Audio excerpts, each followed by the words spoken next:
E aí, pessoal, tudo tranquilo? Então, vamos começar hoje aqui uma sequenciazinha de aulas de equilíbrio químico.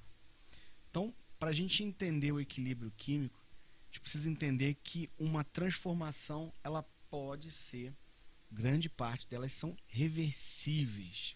Então, aqui eu coloquei uma reação genérica, por exemplo, A2 reagindo com B2 dando AB3. Eu fui lá, coloquei dentro de um local, um reator, essa substância A, essa substância B, as duas se juntaram e formaram esse AB3. Só que, à medida que esse AB3 foi sendo formado, ele começou a sofrer reação e começou a devolver. Ele se destransformar, vamos dizer assim. Ele sofreu uma decomposição de novo em A2 e B2. Então, se esse recipiente, a gente está falando de um sistema fechado, esse ciclo não vai ter fim. Então imagina, eu estou num barco, numa lagoa, o barco está furado, eu tirando água com um balde. Então, se eu tiver força, eu vou fazer isso para sempre. Né? Até acabar minhas forças ali, o barco vai afundar. Então é mais ou menos isso que está acontecendo nessas duas reações. Então, o que acontece? Aí você vai perguntar, o que isso tem a ver com equilíbrio? Então, o primeiro princípio é a gente entender que uma reação ela pode ser reversível. E a gente vai representar uma reação reversível com essa dupla meia seta que vocês estão vendo aqui embaixo, que eu acabei de colocar uma seta vermelha. Então, aqui o A2 se transforma em B2 em AB3 e esse AB3 volta a se transformar em B2 e A2. Quando que esse processo acaba? Nunca. Então, esse é um processo dinâmico. O máximo que vai acontecer é o seguinte: existe uma velocidade de transformação de A2 de B2 em AB3. E vai existir uma velocidade de transformação de AB3, o direto e o contrário. Vamos chamar esse aqui de velocidade 1 e esse de velocidade 2. O que vai acontecer? Essas velocidades vai chegar a um determinado momento que elas vão se igualar. E quando essas velocidades se igualam, a gente diz que está em equilíbrio. E muitas coisas acontecem nesse equilíbrio, como por exemplo, as concentrações ficam constantes. Imagina você tá tomando banho lá, tá aí na sua casa, você abriu o chuveiro, tá caindo água em cima de você. Aí antes de você tomar banho, você foi lá na caixa d'água e deu uma marquinha, onde é que estava o nível da água. Aí você começou a tomar banho imediatamente. Aí depois de um banho lá de 20 minutos, meia hora que seja, você terminou o banho, quando você voltou lá, a água estava na mesma marquinha. E você, essa água aqui, o que aconteceu com ela? Óbvio, à medida que você foi gastando a água, foi entrando água na caixa d'água que está vindo da rede externa aí da sua casa. Então, a água é a mesma? A água não é a mesma, mas o nível se manteve o mesmo. Então, a água se manteve constante durante o seu banho. É o que vai acontecer com a concentração dessas espécies que estão aqui embaixo. Então, o equilíbrio é isso. A gente primeiro tem que pensar numa reação que ela é reversível, vai acontecer para um lado e para o outro. E o equilíbrio seria quando essas velocidades se igualam. Não necessariamente essas concentrações precisam ficar iguais. Muita gente fala isso está muito errado, tá bom? Opa, minha foto aqui cobriu. O que acontece? Esse gráfico aqui ele é muito comum de velocidade, então ele exemplifica exatamente isso que eu falei. Ó.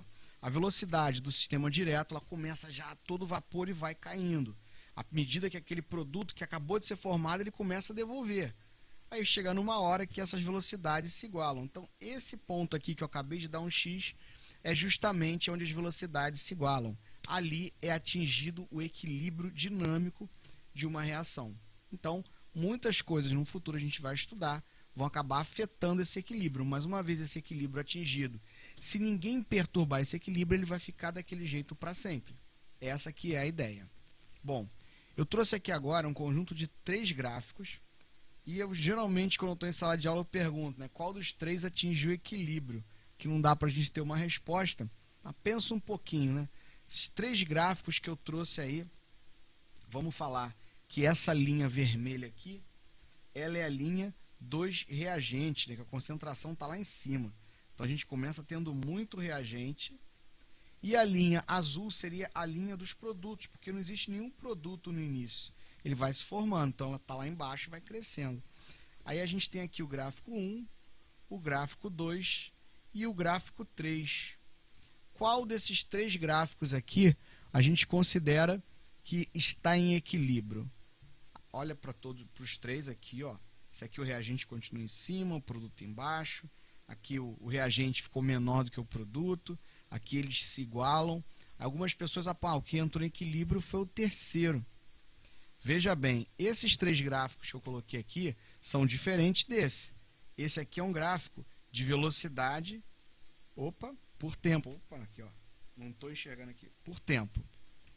Esse daqui já é um gráfico de concentração por tempo, já não é mais velocidade. Então, a resposta é muito simples. Os 3 gráficos vão entrar em equilíbrio. Então, repara, quando que vai ser o equilíbrio nessas condições? É quando as concentrações se mantiveram constantes. Ó.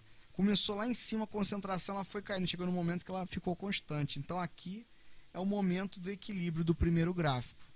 Aqui é o momento do equilíbrio do segundo gráfico. E aqui é o momento de equilíbrio do terceiro gráfico. Então, no primeiro gráfico, quando acaba a reação, né, que no equilíbrio ela não vai acabar nunca, mas pelo menos quando o equilíbrio entrar em equilíbrio, eu posso dizer que eu tenho mais reagentes que produtos. A concentração de reagentes é maior, dá para ver pelo gráfico aqui. No gráfico de número 2, aqui é o reagente e aqui é o produto, azulzinho, igual ao do primeiro. Aqui eu já estou vendo que a concentração do produto é maior que a concentração do reagente. E no último gráfico eu estou vendo que a concentração do reagente é igual à concentração do produto. Então eu posso atingir o equilíbrio e essas concentrações vão ficar constantes, não necessariamente não precisam ficar iguais. Termina o equilíbrio, não quer dizer que elas vão ficar direitinho, vai ficar um pouquinho maior do que a outra. Então tem gente que aponta que só o terceiro gráfico entraria em equilíbrio. Esse gráfico de concentração, a base é quando as concentrações ficam constantes e não iguais, tudo bem? E como eu disse, uma vez o equilíbrio atingido, ele vai ficar por muito tempo, vai ficar para sempre ali esse equilíbrio, até alguma coisa perturbar, visto que isso normalmente acontece num sistema fechado. Continuando.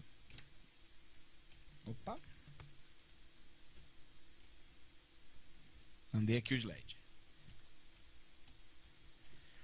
Aqui eu coloquei, né, não sei se vocês já viram essa peça, é uma peça muito comum há muito tempo. Geralmente quem viaja para Portugal traz isso aí de brinde para as pessoas. Mas hoje em dia vende vende pela internet, essas revistinhas assim de produtinhos. Isso aí na realidade é o chamado galinho do tempo.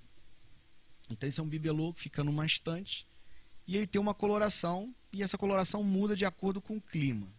Então ele vê uma escalinha aqui embaixo, não sei se vocês estão vendo, isso aqui dá para ver. Se o dia estiver ensolarado, aquele dia bem quente, mesmo aquele dia seco, o galo vai ficar azul. E se o dia estiver nublado ou chuvoso, ele vai ficar rosa. Ele não consegue pegar um meio termo, que ele fica meio acinzentado, né?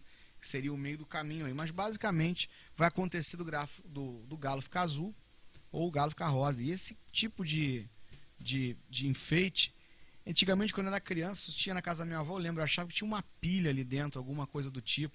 Até que um dia caiu no chão, quebrou, eu vi que esse negócio é um negócio de plástico oco por dentro. A magia acontece onde? Primeiro que não tem magia nenhuma. No corpo, né, que vocês estão vendo esse azulzinho aqui da figura e no rosa do outro, é uma substância chamada cloreto de cobalto.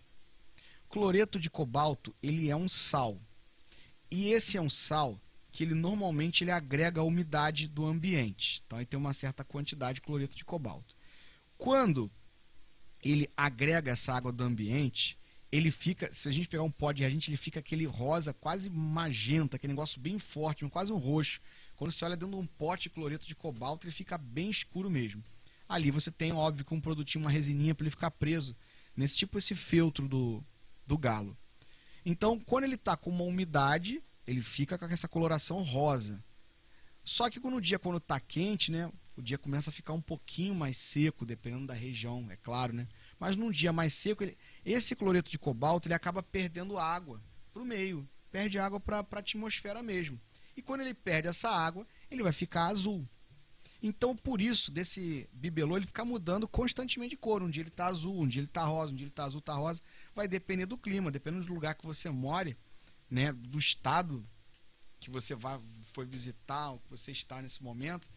O clima, de repente, é úmido o ano inteiro. Então, se for um local úmido, o seu galo vai ficar rosa para sempre.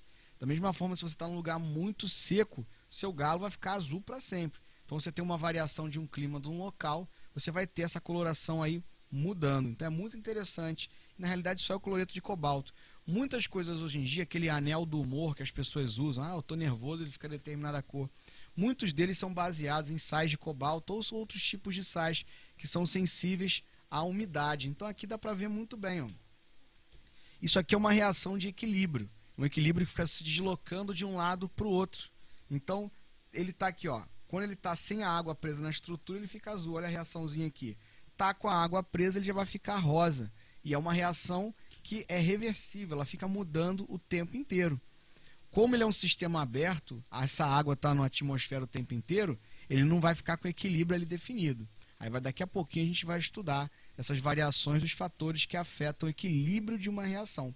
Mas aqui são uma das aplicações, né?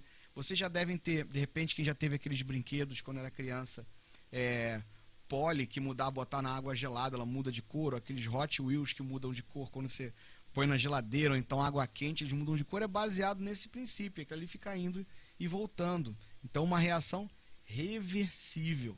Bem como a bateria do seu celular, a bateria do seu notebook. Ali você dá uma carga, ali já é um outro esquema, mas é basicamente um equilíbrio que está acontecendo ali dentro. É uma reação reversível. Então, só para dar esse panorama geral, para a gente saber no que a gente está pisando. Agora, vamos um pouquinho na parte técnica. Uma coisa bem simples, que é a equação do equilíbrio. Uma vez que você fez essa reação química com a dupla seta linda, a gente pode trabalhar valores matemáticos aqui dentro. Como assim? Bom, a gente pode escrever isso aqui sob uma forma de equação do equilíbrio, colocando os produtos em cima e os reagentes embaixo. De que forma? Vou fazer isso aqui como exemplo para a gente entender. Produtos estão sempre depois da seta. Mas ela é uma reação reversível, mas é assim que acontece. E os reagentes antes da seta. Na físico-química, sempre o produto vem primeiro, né? Quase todas as equações, tudo funciona dessa forma. Tem uma forma geral? Não. Cada reação química você vai montar, tem a sua peculiaridade, mas todas elas eu coloquei aqui, é produto sobre reagente. Produto aqui, a gente tem o AB3. E esse 2, Rafael? Esse 2, ele pertence ao balanceamento, ele não faz parte da substância. Então, vamos botar aqui agora sobre o A2, só que esse aqui eu também tenho o B2. Vamos lá as características deles agora. Primeiro, quando eu estou falando desse AB3, colocar aqui embaixo, eu estou falando das quantidades dele pensando numa solução. Então, sempre em mol por litro. Você deve representar isso aqui sempre dentro de colchetes, porque está em mol por litro. Primeiro passo. Quando tem um só, beleza, mas quando tem aqui os dois, você vai ter que colocar esse, não vai botar. Aqui é um produto, tá? Nada de sinal de mais, é um erro muito comum. Coloquei até aqui, ó, sempre produto, nunca sinal de soma ali, subtração, é sempre multiplicando quando você tem mais de um. Mas a reação aqui tem o 3, não tem problema. Você vai botar o vezes aqui quando estiver montando a equação do equilíbrio, beleza? Produto sobre reagente. Aí você também viu que aqui tinha um 3 e eu ignorei o 3 aqui agora, né? Vou até mudar de cor aqui para ficar bonitinho. Cor. Vamos botar esse azul aqui. Esse AB3 tinha esse 2, que ele fazia parte do balanceamento. Ele vai vir elevado esse valor aqui, ó. Então, AB3 elevado a 2, que é esse coeficiente. O B2 tinha esse 3. Então, eu pus esse 3 aqui. Montei minha equação de equilíbrio. Se você colocar, a reação estiver em equilíbrio, você colocar os valores aí, você vai ter um valor, você vai ter um quociente. Quando você quer comparar esse quociente, existe uma constante para ver como que está essa equação, se está no equilíbrio ou não. Então, vamos começar a falar da nossa constante, o K. A gente vai trabalhar muito, isso vai se desdobrar em muitas situações daqui para frente. K é uma coisa só, K de equilíbrio é um só. Existe KC, KP, KA, KB, KH, KI, KPS, são muitos Ks, mas todos eles, vou ter que estudar todos eles. Não, você vai estudar só um. Todos eles são iguais, todos esses Ks a gente vai calcular dessa forma aqui, produto sobre reagente. Tomando cuidado, quando tiver mais de um, vai entrar um vezes aqui, e aqui está elevado, você vai pôr aqui em cima. Acabou. Então esse primeiro K aqui você pode chamar ele só de K, mas como eu estou falando da concentração em mol por litro nesse caso, eu vou chamar de KC, que é o primeiro K que a gente vai ver, mas como eu disse, a maneira de calcular são todos iguais. Então, para que serve essa equação? Se você substituir esses valores ali, a gente pode encontrar um valor da constante. Para que serve essa constante? Já de início eu falo o seguinte: se esse K for um valor muito alto, tipo 100, 200, 20, 30, eu já estou te dando um panorama sobre essa reação. Lembra que eu coloquei esse gráfico aqui para vocês? Logo no começo, a reação pode estar dessas três formas. Primeira condição, tem muito reagente e pouco produto. Quer dizer que nesse gráfico 1 a reação não aconteceu muito, né? Eu tenho mais reagente que produto. Na segunda reação, a reação já aconteceu muito. Na terceira reação, ela já ficou equilibrada. Então, se esse K for um K alto, quer dizer que eu tenho mais produto que reagente. Eu esquece a química, pensa na matemática. Se eu tiver um valor de muitos produtos e poucos reagentes, eu vou ter um valor alto. Agora, se eu tiver um K muito perto de zero, tipo 0,001, 0,002, vai ter K que a gente vai trabalhar que vai ser 10 elevado a menos 30, 10 elevado a menos 60. Quer dizer que essa reação quase não aconteceu. Então, eu vou ter que fazer alguma coisa ali dos fatores que a gente vai ver no futuro para essa reação acontecer. Então, a ideia básica é essa. Esse K é muito alto, significa que essa reação tem muito produto e pouco reagente.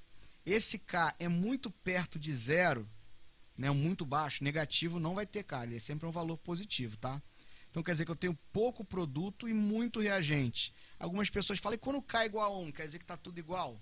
Depende da reação de como estão esses coeficientes aqui, tá? Então não é bom falar muito que... Quando estiver perto de 1, a gente pode falar que ele está equilibrado, mas, tiver o K igual a 1, todo mundo é igual, vai depender da reação. O que eu quero de vocês nesse momento é que vocês treinem montar a equação de equilíbrio. Vou contar uma coisa para vocês agora. Tem questão que às vezes só quer isso de vocês. Verdade, o cara te dá uma reação e pede assim, monta a equação do equilíbrio. Acabou, só tem que fazer isso aqui. Nem calcular pede. Calcular, basicamente, nesse momento, seria enfiar os valores ali dentro e achar o K. Acabou. Tá? Uma outra coisa que pode acontecer aqui. Aqui é o que a gente chama de reação de equilíbrio heterogêneo, né? Você tem gases e sólidos. Sempre você vai dar preferência para ter só gás na sua reação. Ou ter só aquosos. No máximo ter só líquido. Sólido nunca entra. Como assim? Vou montar o K aqui. O K vai ser produto, que é o CO, ao quadrado sobre... Aí eu vou ignorar esse carbono e vou ficar só com O2. Você, Rafael, tu é maluco, você ignorou o carbono, ele é um sólido. Se a gente está falando em mol por litro, a gente está falando de uma solução homogênea. Como é que eu vou botar um sólido junto de uma solução? Não faz sentido nenhum. Como é que eu vou calcular mol por litro de alguém que nem dissolveu? Está ali no meio um sólido, no meio de um gás. É um sistema heterogêneo. Essa é a lógica. Então, sólido nunca entra nessas reações. Se tivesse um líquido, também não entra. Só vai entrar o gás. O líquido poderia entrar só se todo mundo fosse líquido, tá? Aquoso que vai ter uma hora que vai ter só aquoso, só entra os aquosos, ou entra só os gasosos ou entra só os aquosos, tá? Normalmente é assim. Sólido, nem pensar, beleza? Mas vai ficar assim, feinha? Vai. Tá feia não, tá bonita, tá? Pode ser também que ao invés de concentração, quando a gente está lidando só com gases, a gente trabalha só com a pressão de cada gás, que é o que a gente chama de pressão parcial. É muito comum isso no meio industrial. Você está lá num reator gigante, você mede a pressão de cada gás, é muito melhor do que você medir a concentração. Então eu posso calcular um K, é o único K que não vai ser concentração em mol por litro, é isso que eu vou falar agora. Então você pega aqui, ó, AB3, ele tá ao quadrado. Só que ao invés de colocar o colchete, você vai botar um pezinho aqui. Esse pezinho pequenininho é de quê? É de pressão. Pressão parcial. Porque você tem um monte de gás ali dentro. Pressão parcial de AB3 ao quadrado. Sobre pressão de A2. Pressão de B2 ao cubo. Esse aqui é o que a gente chama de Kp. Beleza? Kp vai dar um valor igual ao Kc? Pode até dar, mas não necessariamente, tá? Pô, então quando que eu uso isso aqui? Quando tiver gás. Ficou a mesma coisa, gente. Ao invés do colchete, usei a pressão. O cara vai dar as pressões pra gente calcular? Ele vai ter que dar, tá? O máximo que pode acontecer é falar assim, o sistema todo tem 10 atm. O AB3 tem 2 atm, o A2 tem 5 atm. Aí você faz a diferença. Tem a fórmula que diz que a pressão total é a soma de todas as parciais. Aí o que sobrar ali é daquele coleguinha, você calcula. Existe até uma fórmula que diz assim: Kp é igual a Kc aqui, ó, vezes RT elevado a ΔN. Hoje em dia eu não tenho visto muito essa transformação aqui não. Isso acontece o seguinte, ó, esse R é a constante dos gases, aquele mesmo lá que a gente trabalha, quando geralmente a gente está em ATM mesmo aqui na química, é aquele 0,082, o mesmo lá do PV igual a nRT. A temperatura, você tem que ter o cuidado de colocar ali em Kelvin. E esse ΔN que é o mais importante, né? Esse ΔN seria o número de mols dos produtos menos reagentes. Então, pensa, Rafael, aqui por exemplo, 2 e aqui está dando 4. Então, o delta aqui está dando 2, né? Agora, imagina se aqui tivesse dado 4 e ele tivesse dado 4. Aí ia dar 0. RT elevado a 0 ia dar 1. Kpc igual a RT, né? Quando essa variação dá 0. Então, é basicamente isso aqui. Ultimamente eu não tenho visto muito isso aqui para ficar convertendo Kp e Kc. Mais uma vez eu digo, o importante é você montar essa equaçãozinha aqui. E é o único caso que foge da situação. Todos eles, a maior parte que a gente vai chegar até desembocar lá em equilíbrio iônico, a gente vai trabalhar em mol por litro. Tudo bem? Bom, e eu trouxe aqui para a gente finalizar um probleminha para a gente ver como é que brinca disso. Então aqui, ó, analise o diagrama que está aqui embaixo, eu coloquei aqui embaixo, que mostra as variações do NO2 e aqui do dímero N2O4. Então ele colocou já a reação para a gente. Determine a alternativa que indica o valor de Kc. Ele quer que você calcule o Kc, o K, que eu acabei de montar com vocês aqui, ó. Dessa reação eu tenho aqui, ó, o produto é esse, o reagente é esse, depois da seta, antes da seta. Então é a concentração de N2O4 sobre, embaixo é NO2. Tudo isso elevado ao quadrado. Olha lá que bonito. Montado. Lembra que eu falei? Pô, tem problema, esse aqui vai pedir um pouquinho mais, mas tem problema que já para aí, ó. Problema real, isso é um problema que já aconteceu numa prova. Então ali, ó, N2O4 dividido por NO2 ao quadrado, igual eu acabei de falar com vocês. Aí agora, ele quer que você calcule o Kc. Mas ele não deu os valores, deu. Olha aqui o gráfico. O NO2, você vai pegar que valor? Ah, vou pegar 4. Não, você não vai pegar 4. Ele entra em equilíbrio, ó, quando eles se igualam. Isso aqui é concentração, eles vão entrar em equilíbrio aqui.